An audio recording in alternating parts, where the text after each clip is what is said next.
Hello everyone, welcome back. For today's news, I've been killing slimes for 300 years and maxed out my level is getting a season 2. The first season of Slime 300 aired on April 10, 2021. For those who don't know, the adventure comedy follows Azusa who, after living a painful life as an office worker, ends up dying from overworking. She soon finds herself reincarnated as an undying, unaging witch in a new world, and now she vows to spend her days as pleasantly and stress-free as possible. For the people who haven't tried this before, if you're looking for a soothing slice of life comedy anime, then this anime does a good job.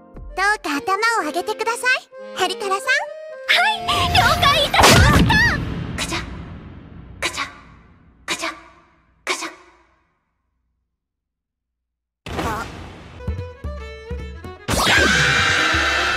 Thank you for watching and hope to see you again.